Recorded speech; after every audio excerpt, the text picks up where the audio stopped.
Hey, Sarah, the Metal Theologian.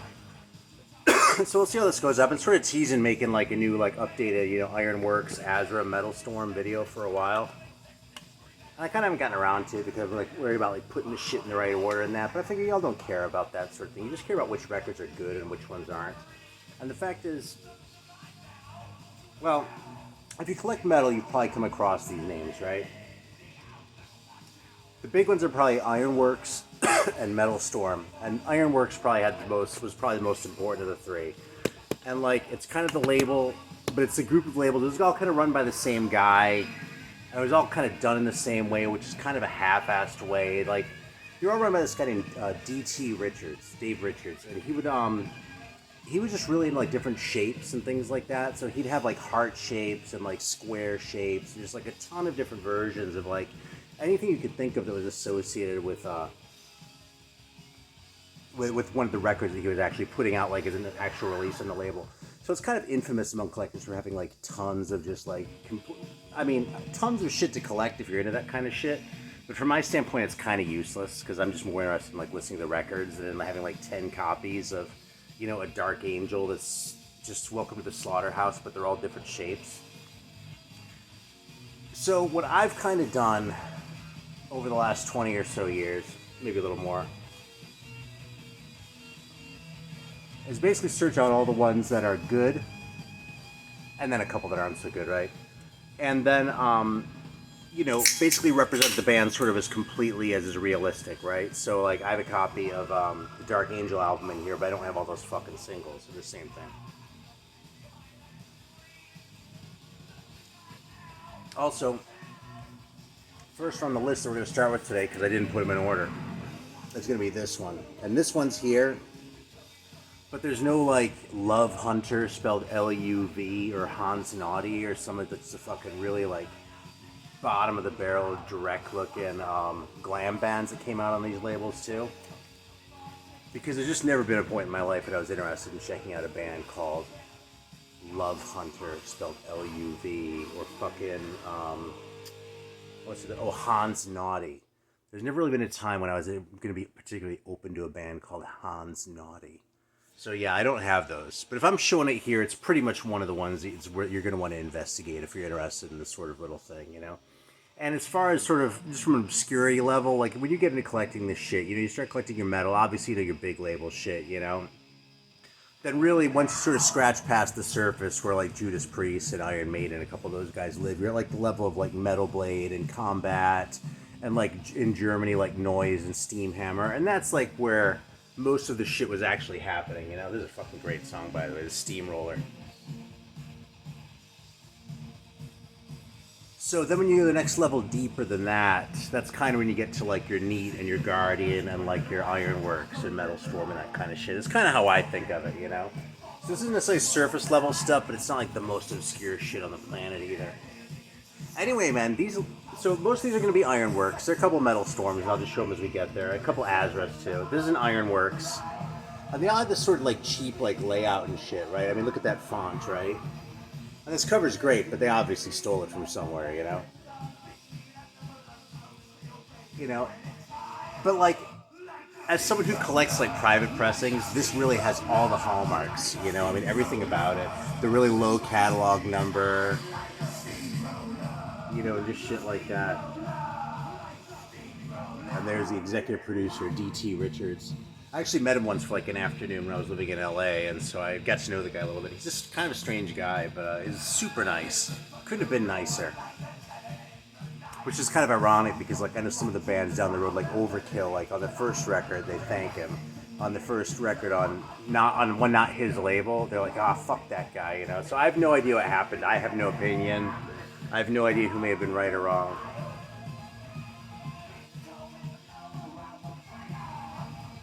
The other interesting thing about this guy, which kind of explained a lot about the labels, he seemed to just like all music equally, you know what I mean? Like he had like this Foreigner diorama in his house, which is like a really cool piece. There's fucking Foreigner, right? And he had shit that was so much, hipper than that, but it all just seemed like on an equal level with him. And I was like, something, maybe I do understand why they would put Stormtrooper and Hans Naughty out on the same label then, So I think I'm probably going to sample through some of these a little bit as we go, you know, try to keep it to about a half hour or so of the video, but hopefully this will be a decent overview if you're into this kind of shit.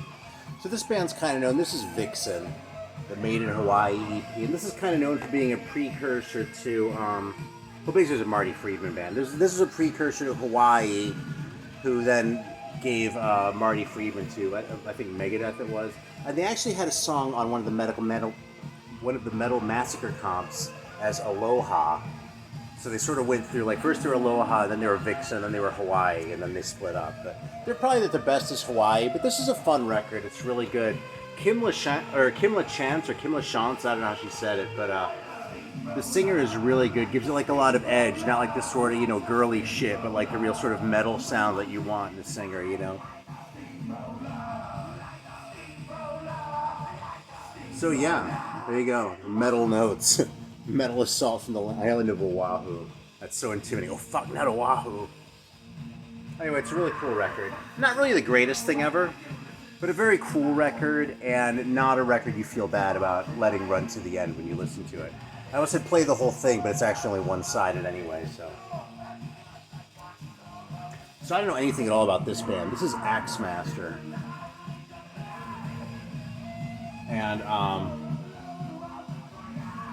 you know, I already said that I was pretty much searching out anything that looked interesting in Ironworks, but otherwise I would have tried to sell you on the mustache action is what sold me on this record. But no, it was actually that I'd heard of Axm and wanted to hear it. So, again, similar sort of font, kind of a cheap look.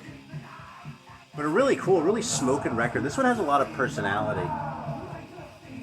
Yeah, in fact, I deliberately started this one before I went because I knew there were going to be a few things I wanted to sample through on this. So that's the Mighty Stormtrooper. I'll put on a little piece of the Axm too, because it's a band that's, they're really cool. And they don't get talked about very much, you know, because, I don't know, it's like they weren't quite a private press. You know, this kind of has the same vibes and shit. But, like, that sort of keeps it from getting to that, like, sort of super, like, legendary level. But on the other hand, it also keeps it out of the hands of, you know, people who aren't willing to put a certain amount of effort into collecting this kind of shit, you know? Because this is the sort of thing that you normally just, you know, walk into the store and find. Even back then. There's an intro on this. I'm sort of bumping past it.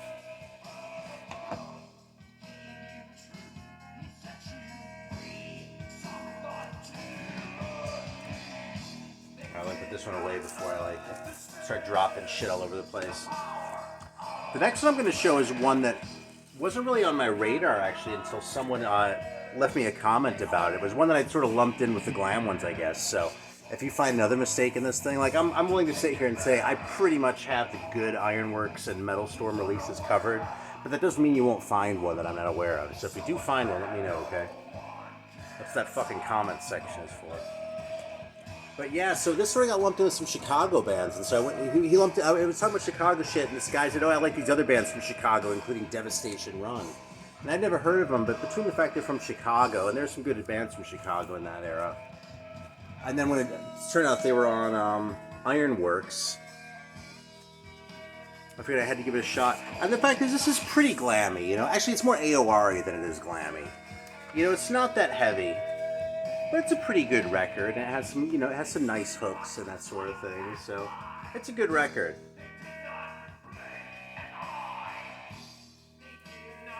Yeah, actually, I didn't say what label this one was on, so this one makes it. I'm pretty sure this one's just an Azra.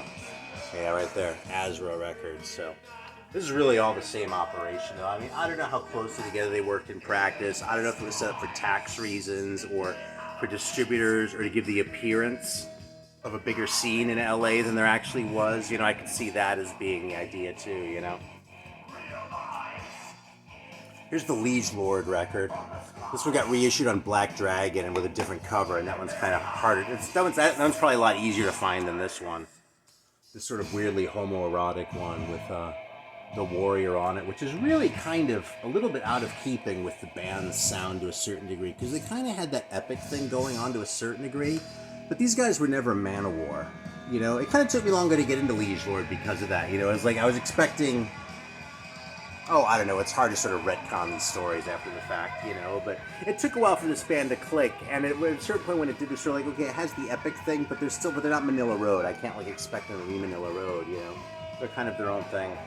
The other thing too is, as far as I know, this is the only one where they splurged on a gatefold, you know. So of all covers, I mean, not that any of these jacket designs are really all that stellar. This one seems like kind of an arbitrary pick. Anyway, it's a great record. If you want to hear, it, and you want to get an easier to find version, the Black Dragon one is easier to find. And realistically, High Roller's done it once or twice by now, anyway. So you can find this shit. I'm not so sure about this one. This is actually Titan, and these guys made a record called, oh, I don't remember what it's called, but it's one of those where it's like, it's kind of common and it looks like kind of a shit can record. It is kind of a shit can record, but it's kind of a good record. So it's one of those where, like, if you've collected metal for like 5-10 years, there's probably been a point where you've come across that that Titan record and either bought it and checked it out and kind of like not really regretted it, or maybe passed on it but thought, oh, maybe I should have given that thing a chance after all, you know? It's just sort of one of those things that turns up. So they made this record before that, which only came out on picture disc. That's weird. They put money into a die-cut cover, but I don't know, man. There's like an insert and shit. But anyway.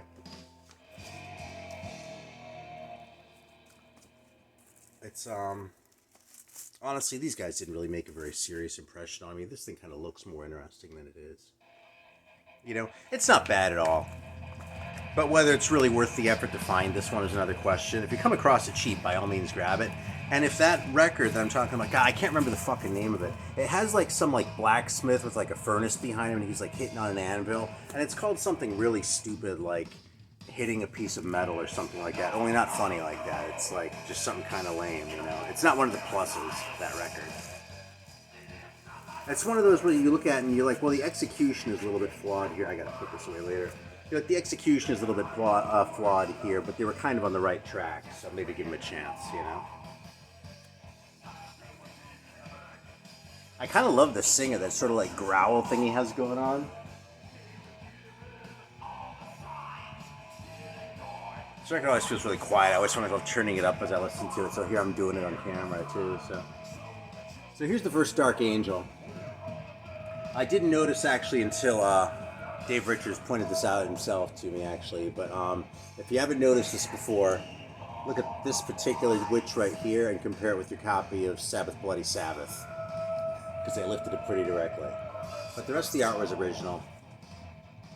So the story with this one, it's funny because this one came out at the same time as this thing came out in the US and France basically at the same time. In France it came out on Axe Killer, and in the US it came out on Metal Storm, right? So anyway, among collectors I've seen a certain amount of like argument over which was like the original version. So the story from the horse's mouth, you know, to the degree that it's still hearsay, right? But like the story that I got from D.T. Richards was basically that license paid to get this thing pressed in the U.S. So that's the story on which one is the original. It's kind of funny. Still a great record, man. I mean, the second one is kind of the classic, but I really love this one. This was my own first one, and I kind of got it when I didn't have access to a lot of metal and really needed something. I was on a business trip, and it was after 10 o'clock, and I was in Topeka, and the only CDs I was going to be able to find were at this fucking, I think it was a Borders at the time. Might have been a Barnes & Noble. So when I found a copy of We Have Arrived on CD, I was really happy. That was actually before I got rid of all my CDs, so. Anyway, here's another Metal Storm one. This one's right here, too, and this is the first Overkill EP. Yeah, on the first album, it said they say all sorts of mean things about D.T. Richards, so I don't know if... There's probably a dispute over money in some way or another, but, you know. Anyway, great record. But I don't think I really need to tell you all about Overkill here, because if you're watching this fucking video, you take shit like Overkill and Dark Angel for granted. And if you don't, and you just happen to get this far, go listen to these fucking records. Listen to Feel the Fire by Overkill, and listen to Darkness Descends by Dark Angel, because those are kind of considered like all-time classic metal records. There are a couple others by each, but without quibbling over that. Get the idea and then come back and we'll keep talking about this shit. You'll appreciate these early ones more if you sort of get to hear the fully realized sound, because these are the primitive forms of these bands, you know?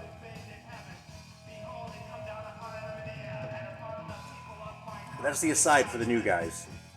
So back to the old guys. This one's a little bit AOR-y too, and this is kind of, I don't know how this is connected exactly, but this is on Mask Records with a Q. It's another one of these weird deals where it's the same songs on both sides. It kind of did a lot of that. But yeah, Strike Force. They really don't sound as heavy as you'd expect, or as you had hoped Strike Force would sound, but it's not bad. Some good hooks. It's the Devastation run is probably better than this one, but this one's better than a lot of things, so, you know. I pull it out every once in a while, and I do not get mad about it, so. Alright, so here's the first Jag Panzer LP. I mean, not LP, this is the EP.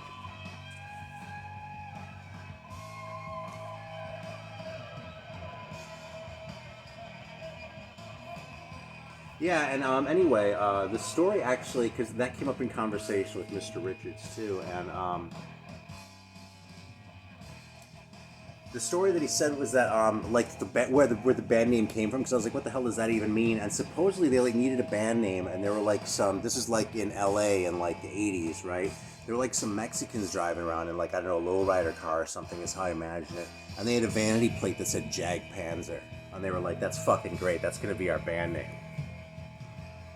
So, and that's how I pronounce it too. Like, so Alan might have a different origin story because he pronounced it a little differently over at Let's Talk Metal. To whom you're subscribed, I assume. But great record, Jag Panzer. If you've listened to them a few times and you kind of think they're cool, but they didn't really do that much for you, don't get rid of the record. Hang on to it. Come back to it about once a year, because I did that. It probably took me about 10 years to really break through and get into it, but it's worth it, man, because this shit's great. In fact, I'll just grab the LP too, so I'm hyping them here. Don't have to get too redundant. So that one was actually an Azra, and this one's an Ironworks. So go figure. I know about that logic.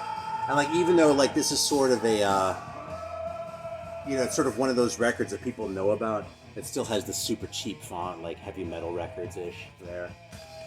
Great stuff, man. Like, this is the kind of shit that makes it fun to collect as far as I'm concerned. Just like the little sort of eccentricities, the personalities. Here's what I actually wanted to hype a little bit, because there's another band that could get a little bit more love, and that's Ruthless. Metal Without Mercy. This thing actually got licensed on some other label. And, I mean, not that this cover is such a masterwork from anything resembling an artistic standpoint. Shit, what did I do with the fucking inner for this thing? God damn it. Oh, there we go. So anyway, Ruthless somehow always looked like kind of a joke of a band to me back in the day. I don't really know why. It's hard to articulate. There was a license pressing, I think, of this record, but it might have been a subsequent record, but they gave it like a really corny jacket. And then it's called Ruthless Metal Without Mercy, which, you know, kind of seems a little bit silly if you think about it.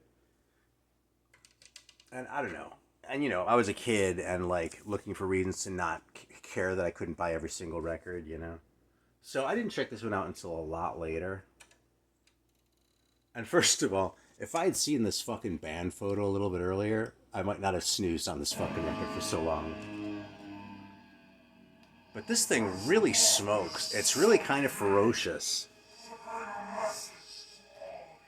And it's not like speed ferocity. It's more like the kind of chunkiness, you know what I mean? Like I talk about the thrash metal bands slow down, and that's kind of what I'm getting at a lot. These guys kind of bring that all the way through. And that's really kind of an unusual thing to do, so.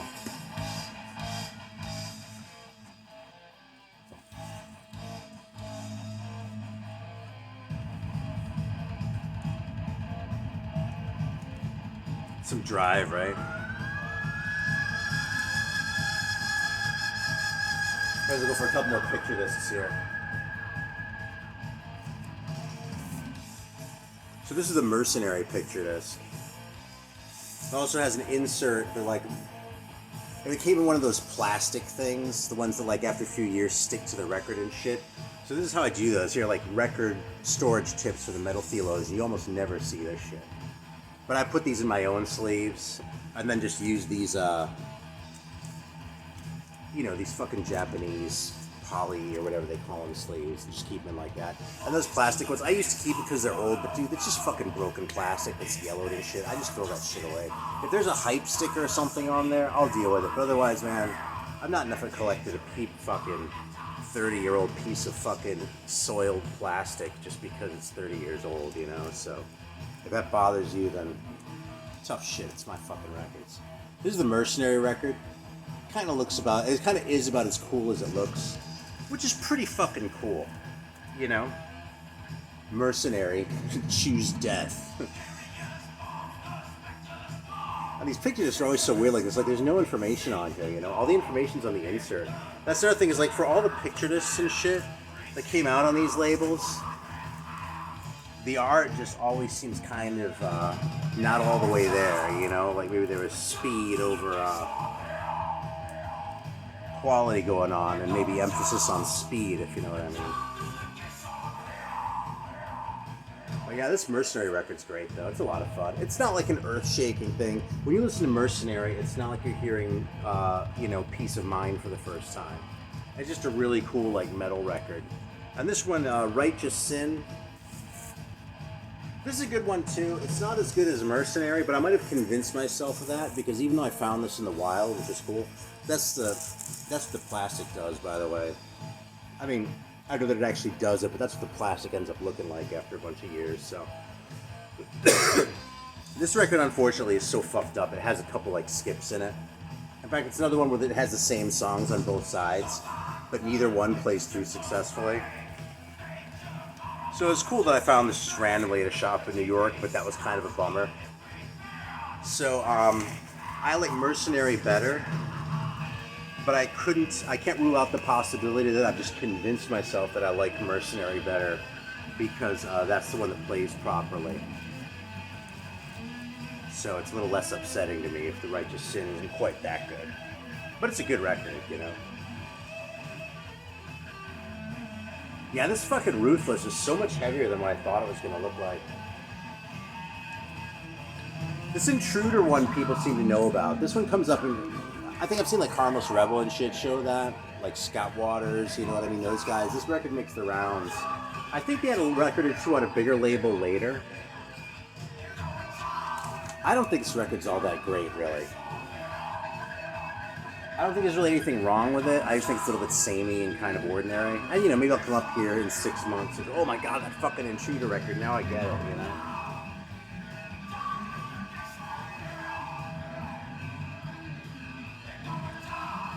Yeah. So we're gonna have to listen to a piece of this, too. This is probably my personal favorite of the lot. This is the Commander record. The High and Mighty. Because this is like an epic metal thing, and most of these records aren't like that. Most of them are kind of dirty, kind of grungy, kind of, you know, garage sounding-y, like dive bar. And I love that, you know? Like, this proportion, just so we're clear, where, like, it's, you know, taking out the shit, okay? The ones that I don't have around and not really interested in, okay?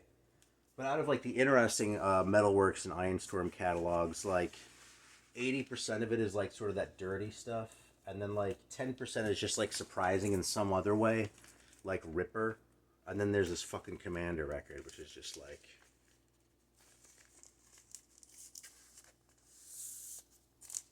I don't know, man. Total epic metal and spirit. Like, given how young these guys were, like, it's hard to imagine. Because, like, this is their only record as far as I know. But, let's start outside, too. Yeah, this fucking thing. This is actually one of the records that I really, really want to see a reissue of. Because right now, frankly, this thing's expensive. And when I hype a record like this, you know, of course, I enjoy showing off my rare shit, okay? I'm not going to deny the obvious here. But I do hope that, like, if you really dig something, you can go out and get it. You know what I mean? Like, it doesn't have to be like, oh, shit. You know? It doesn't have to be this fucking imposition just to fucking hear some good music, you know? And I've talked about this probably too much, but there are two records I want some fucking kind soul to come forward and reissue. It used to be a much longer list, but if someone finally got down and did the Messiah record, there's all sorts of shit like that, you know? The two I haven't yet seen are the Raven Bitch record and the Commander record. I really want to see these become more available, because they're just so fucking good. I look at these fucking kids, man. Don't they look like they deserve a break? They made this. It's so big and grand. It was 87, and it's another Ironworks, you know? You know what I'll bet happened? I'll bet they paid for this themselves. That's the difference. That's why this one sounds so much better than the other ones. Like someone I've met rich parents or something.